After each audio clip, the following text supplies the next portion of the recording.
तो हेलो बच्चों, कैसे हो आप सब। आप सभी का एक बार फिर से स्वागत है मेरे YouTube channel Bayern actors education foundation में। तो बच्चों, आज के टॉपिक में हम डिस्कस करने वाले हैं अपने इवोल्यूशन चैप्टर का बहुत ही इंपॉर्टेंट टॉपिक, जिसका नाम है origin and evolution of a man. तो चलिए स्टार्ट करते हैं इस टॉपिक को बिना किसी देरी के फटाफट से और बढ़ते हैं अपने टॉपिक की तरफ। शुरुआत करते हैं अपने टॉपिक की फटाफट से।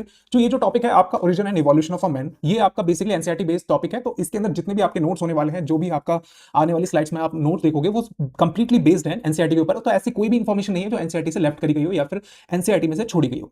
तो उस जितनी भी इंफॉर्मेशन एनसीईआरटी के अंदर अवेलेबल है, उसे एक सीक्वेंस मैनर में अरेंज किया गया है। तो चलिए जल्दी से बढ़ते हैं अपने टॉपिक की तरफ, शुरुआत करते हैं अपने टॉपिक की। तो सबसे पहले हम बात करते हैं ड्रायोपिथेकस। मतलब जो इवोल्यूशन ऑफ अ मैन है, वो शुरुआत कहां से हुआ, कितने साल पहले हुआ। तो शुरुआत से ही चलते हैं। सबसे पहले जो स्पीशीज प्रेजेंट थी उसका नाम था ड्रायोपिथेकस। अप्रॉक्सीमेटली 15 मिलियन ईयर एगो, मतलब 15 मिलियन ईयर एगो पहले ड्रायोपिथेकस स्पीशीज थी। वो कैसी दिखती थी? एप लाइक थी, हेयरी बॉडी थी, walk like a gorillas and chimpanzees and arboreal habitat. मतलब बेसिकली गुफाओं वगैरह में, पेड़ों पर, इस जगह पर ऐसे रहा करती थी। रामापिथेकस की जब बात करते हैं, जो ड्रायोपिथेकस के बाद की जो स्पीशीज हुई, धीरे धीरे करके इवोल्यूशन होना स्टार्ट हुआ और धीरे धीरे जैसे टाइम बीता गया, क्योंकि evolution is a very time consuming process.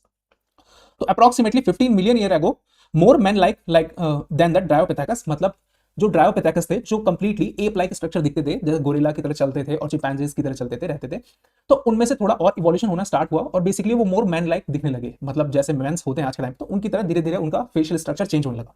Shorter face, jaw structure close to a human. Semi upright position, मतलब सेमी अपराइट पोजीशन मतलब वो कुछ तरीके जैसे गोरिल्ला की तरह थे, वो अपने पैरों पे धीरे धीरे करके खड़े होने लगे, सेमी अपराइट पोजीशन में आ गए। फिर उसके बाद जो स्पीशीज आए उसका नाम था early hominids. Approximately 3 to 4 million year ago पहले। Fossils from Ethiopia and Tanzania walked upright bipedal, height approximately 4 feet and human-like skeletal feature। मतलब जिनके अंदर अर्ली होमिनिड्स थे, उनके अंदर जो स्केलेटल स्ट्रक्चरल सिस्टम था, स्केलेटल स्ट्रक्चरल सिस्टम, वो बेसिकली मेंस लाइक था और बेसिकली वो अपराइट पोजीशन में थे। और वो कहां पे बिलोंग करते थे? मतलब तंजानिया की तरफ, अफ्रीका की तरफ, इथोपिया। फिर उसके बाद अप्रॉक्सीमेटली 2 मिलियन ईयर एगो पहले Australopithecus lived in eastern Africa grasslands, fully bipedal and use stone tool for hunting and diet mainly of fruits and transitional form. मतलब बेसिकली उन्होंने अपने अंदर और इवोल्यूशन करना स्टार्ट करा अर्ली होमिनिड्स में, और फाइनली ऑस्ट्रेलियोपिथेकस स्पीशीज जनरेट हुई। और फिर उसके बाद धीरे धीरे करके उन्होंने अपने शिकार करना स्टार्ट करा, टूल्स वगैरह जनरेट करने स्टार्ट करे, वो भाले वगैरह जैसे आप देखते हो ना कि स्टोन से जैसे आगे पीछे जो होता है वो एक बेसिकली स्टिक होती है, फिर उसके आगे इस तरीके से स्टोन के नुकीले धारदार हथियार बनाने लगे जिससे वो शिकार कर सके। Diet mainly fruits. फिर उसके बाद ऑस्ट्रेलियोपिथेकस के बाद होमो हैबिलिस आए, फर्स्ट ह्यूमन लाइक होमिनिड्स, मतलब ह्यूमन लाइक अपीयरेंस हो गया था इस वक्त। Brain size approximately 650 to 800 CC. CC का यहां मतलब होता है एक तरीके से क्रेनियल कैपेसिटी। क्रेनियल कैपेसिटी का मतलब जो आप स्कल देखते हो ना, skull, these are the cranial bones. तो क्रेनियल बोन्स के अंदर क्या वॉल्यूम है, तो उसे हम बोलते हैं एक तरीके से क्रेनियल कैपेसिटी। मतलब वो ब्रेन जो इसके अंदर है, ब्रेन के ऊपर क्या आपका स्कल है, तो स्कल को हम क्या कहते हैं? Cranial bones. तो उसकी कैपेसिटी कितनी है? तो सबसे पहले जो ह्यूमन लाइक अपीयरेंस था वो कैसा था आपका? होमो हैबिलिस का। होमो हैबिलिस जो थे, उनकी cranial capacity 650 to 800 CC, cranial capacity. तो ये बात आपको बिल्कुल ध्यान रखनी है। टूल मेकर, हैंडीमैन, मतलब बेसिकली जो मेंस होते थे उसमें जो इजीली शिकार कर पाए उस तरीके से अपने टूल्स डेवलप करते थे। Less protruding face and probably vegetarian, no regular meat. मतलब यहाँ पे ये वेजिटेरियन थे, इनको वेजिटेरियन कहा जाता है। आप ऑस्ट्रेलियोपिथेकस की बात करें या फिर आप होमो हैबिलिस की बात करें, ये कैसे थे आपके? वेजिटेरियन। ये बात आपको ध्यान रखनी है, वेजिटेरियन वाली।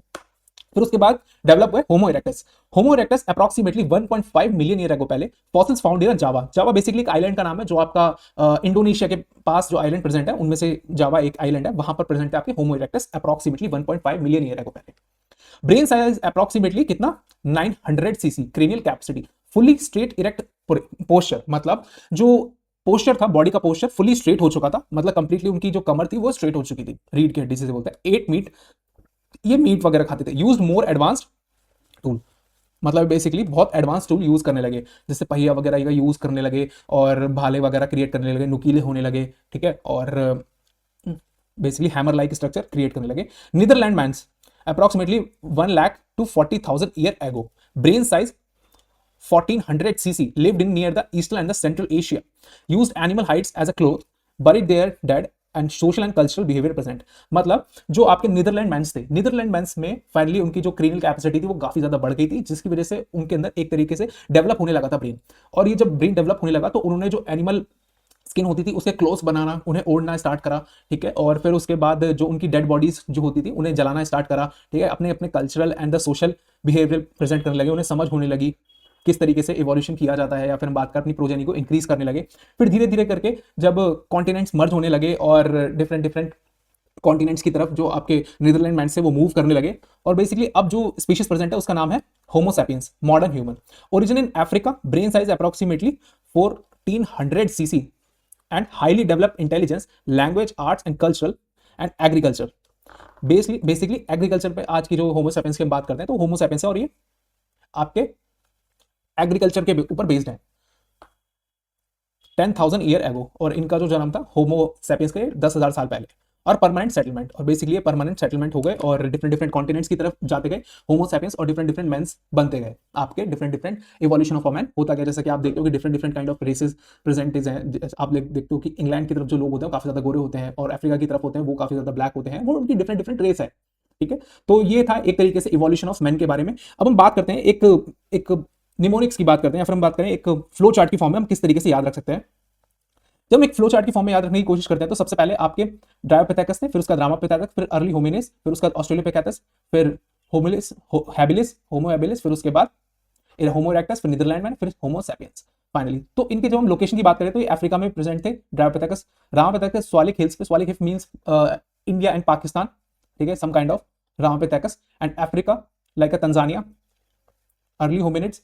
और फिर उसके बाद ऑस्ट्रेलिया में अफ्रीका की तरफ, अफ्रीका से फिर वो तंजानिया की तरफ, फिर मेन आपका केनिया, केनिया की तरफ, फिर उसके बाद फाइनली होमो इरेक्टस जो थे वो एशिया की तरफ, फिर नीदरलैंड मैन यूरोप में, यूरोप के बाद होमो सैपियंस जो थे वो सेपरेट होते गए और डिफरेंट डिफरेंट अपने कॉन्टिनेंट्स की तरफ बढ़ते गए। और फाइनली होल वर्ल्ड में इस तरीके से डिफरेंट डिफरेंट रेस जनरेटेड हुई। आपने देखा होगा कि अफ्रीका के अंदर, या फिर आप बात करें यूके, इंग्लैंड की तरफ, या फिर यूएस की तरफ, या फिर इंडियन रेस, इंडियंस, या फिर हम सेंट्रल एशिया की तरफ, हम चाहे चाइनीज, चाइना की तरफ, तो उस तरफ तो डिफरेंट डिफरेंट रेसेस स्टार्ट हुई और होमो सैपियंस फाइनली डिवाइड होते गए डिफरेंट डिफरेंट कॉन्टिनेंट्स में। तो इस तरीके से हुआ था आपका एक इवोल्यूशन ऑफ मैन। तो चलिए, this is all about the topic, and आज की वीडियो को हम यहीं पे खत्म करते हैं, और हम बात करते हैं अपनी नेक्स्ट वीडियो की, जिसमें हम देखेंगे अपना एक नया chapter regarding the 12th class. And इसी तरीके से बनी रहिए बायोनेटर्स के साथ, और सब्सक्राइब करिए बायोनेटर्स को, और लाइक करिए वीडियो को, शेयर करिए वीडियो को।